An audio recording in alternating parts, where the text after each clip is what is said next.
Hi folks, my name is Mark Zadarsky.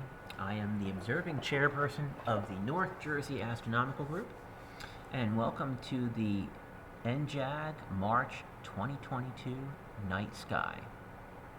So, if anyone here is not familiar how to use a star chart, just be aware that the perimeters of the star chart are the horizon, and the center is the zenith. So if you're facing east, you want to put the east part of the chart down towards the bottom. And so you'll see everything from the horizon at the perimeter all the way to the zenith at the top at that point there. And same with all the other directions as well. So let's start. Your late fall and your winter constellations are now setting in the west. So your constellations like Andromeda, Perseus, and even Taurus, you want to see them early on before they sink below the horizon. Your winter and early spring constellations are in the southwest and high in the south. So you have Taurus, Orion, Gemini, and Auriga pretty much in the south and the southwest, high in the southwest right now. Your spring constellations are still rising in the east. You have M44, what you call it, Cancer, which is right at the zenith. You also have Leo, the lion, Virgo, the maiden. Bootes is the plow, and that's kind of low on the horizon. It may be better to wait a little bit more time, basically closer to midnight, to get a good view of that. And the Big Dipper is now starting to get higher in the northeast at this point. Your moon phases for March, we start out with a new moon on the 2nd of March, first quarter on Wednesday the 10th, full moon on the 18th, last quarter on the 25th, and the waning crescent moon the last week of the month. So the best time for observing deep sky, dark sky objects will be the first week of March into half of the second week of March, just before first quarter. After that point, the moon will become too bright, and you'll need to wait a little while until a few days until you pass full moon, and start going back to a waning phase to view in the evening sky.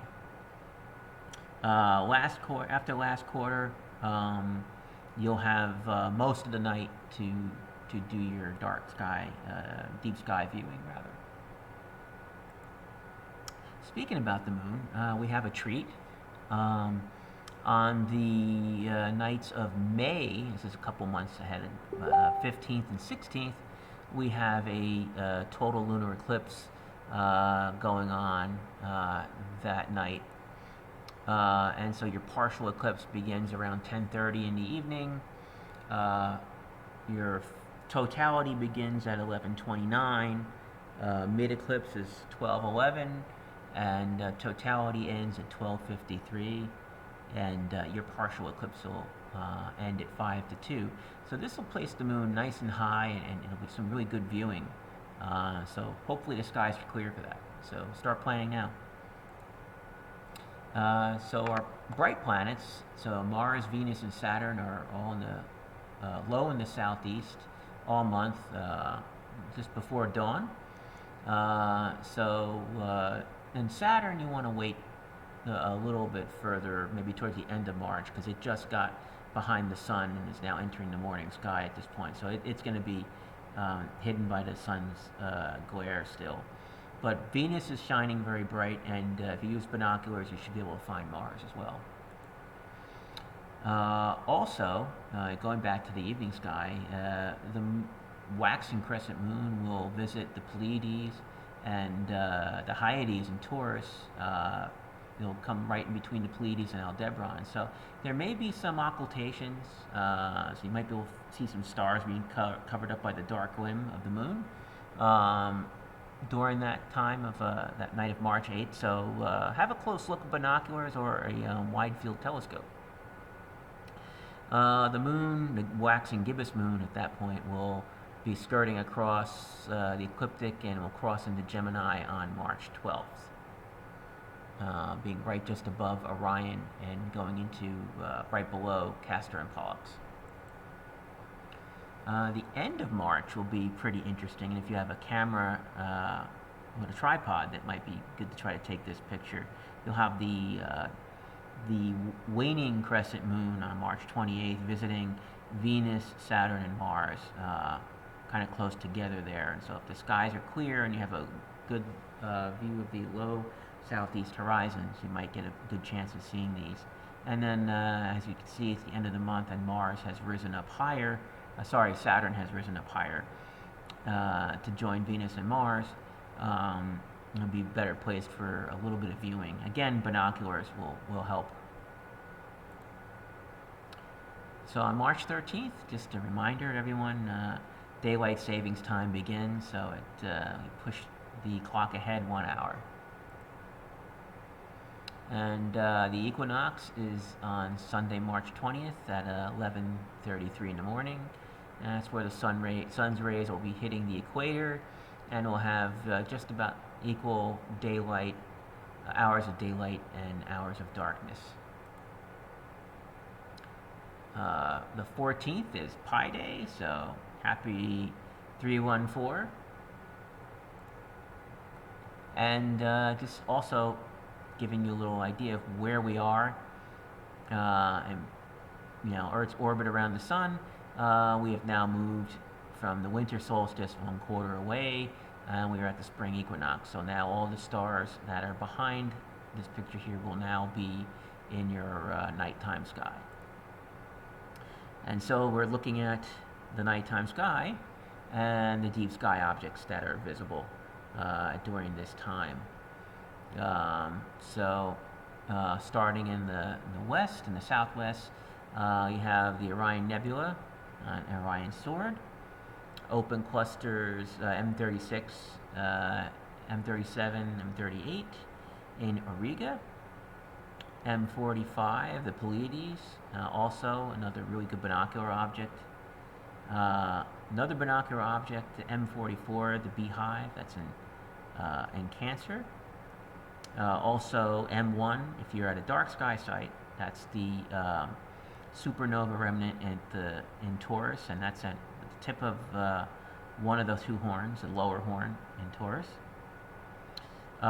Galaxy season is starting, so M81 and M82 are really well placed. It's about just off the tip of the Big Dipper here, off of Dubhe. On the other end of the Dipper, you have the Whirlpool, M101, and you also have M51 rather, and M101 just at the other end there. Again, you need a dark sky site to see these things, but they are there. Also, the Coma Virgo cluster, which is Mercurian's chain, is a bunch of galaxies that are going to be visible here. You want to wait till they get a little higher up, probably better to view them at midnight, and a dark sky site is preferable. Globular cluster M3 in Boötes will also be visible here. So get a little closer up, we're going to look at the Hyades here, and so you can see there's a lot of stars. There's an open cluster. There's stars that, mostly they're young. They're now spreading apart from each other, so they're adolescents at this point. But these, again, great binocular object or wide field telescope object. Going off to the Orion Nebula, so if you go to Orion's belt, you go up the center star and right down the sword, and in the middle of the sword is the nebula. And if you're in a white polluted suburb like Montclair, you'll see that it's a faint smudge. But if you go out to a darker sky site like Jenny Jump State Park, where we have our observatory, it's you see much more of the nebulae. and a lot more detail in the same telescope. If you go out to a really dark sky site like the Adirondacks, you'll go back once.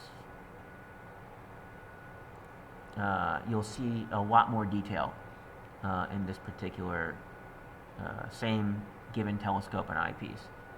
It's because of the darker sky and allowing more of the nebula through. Also, you might want to try to find Sirius B, so the star Sirius, the brightest star in Taurus. It's also the brightest star in the northern hemisphere, roughly 8.5 light years from us. It also has a companion, Sirius B, and that was a white dwarf. It's a super white dwarf. It's a star that has now ended its life, but it's close to Sirius A, which is outshining it at the moment. But if you look at the orbit of Sirius B, where it's at its furthest point from Sirius A at this point. So now's the time, if you want to try and find this little white dwarf, now's the time to try to do that. And you want to, maybe put Sirius right out of the edge of the eyepiece, and then try to find the small white dwarf at that point. So it's like the wintertime challenge. In Cancer, we have the Beehive Cluster. This is a beautiful open cluster of stars. Again, these are young adolescent stars separating out now, but a wide field telescope or a pair of binoculars really show this up really well. In Gemini, NGC 2392, also known as the Eskimo Nebula, it's a star that was, similar to our sun at one time, and at the end of its life, it used up, all of its hydrogen and helium, and puffed out its outer layers, and it collapsed into a white dwarf. And the white dwarf is emitting ultraviolet radiation, and that's illuminating the gas cloud. So that's why you see this. So if you go, halfway down through, Castor and Pollux, right? You go halfway down Castor's belt over here and go off to the left, and you'll find the Eskimo Nebula. The Eskimo Nebula is very small, so it requires more power, but it's also very bright, so it'll definitely show up in an eyepiece. Galaxies M81 and M82 are, again, 45-degree angle off of Dubhe, the bright yellow star in the Big Dipper, and you'll find this pair of galaxies, 12 million light years distant. And you can, if you have a wide field telescope or a nice, wide field eyepiece, even in something like a C8 or a C11, you can get both galaxies in the same eyepiece. So this is a good target to have a look at. Again, later in the evening, the Dipper will rotate high up, and so you'll be going off this direction here. So early evening, you'd see the Dipper standing on its handle. Late evening, it'll be flipped like this. So there's a few pictures from last year. This time, some of our members made some what you call it, Astrophotos, and these are electronic assisted astronomy pictures. So these aren't, fully processed images. These are just live viewing, live stacked images. And this was with a 11-inch telescope with a small mount. And galaxy, this is M81. We just spoke about that. And these are a pair of the two galaxies in the Leo triplet, M65 and M66, shown with the same telescope. And these were only just a few seconds of exposure. The Great Orion Nebula, also. So you can, have live stack, and even in a light polluted suburb, you can get some good detail. Omar Radwan, also in a Bordeaux 8 sky, right by, Clifton, New Jersey. Got these pictures of the Rosette and the Jellyfish Nebula. Omar also took a monochrome image of M81 and M82 as well. Also M51 and M101. So these are basically all the galaxies around the Big Dipper. So I'd like to thank you for joining us, and see you again next month. Thanks again. Take care, folks. Bye-bye.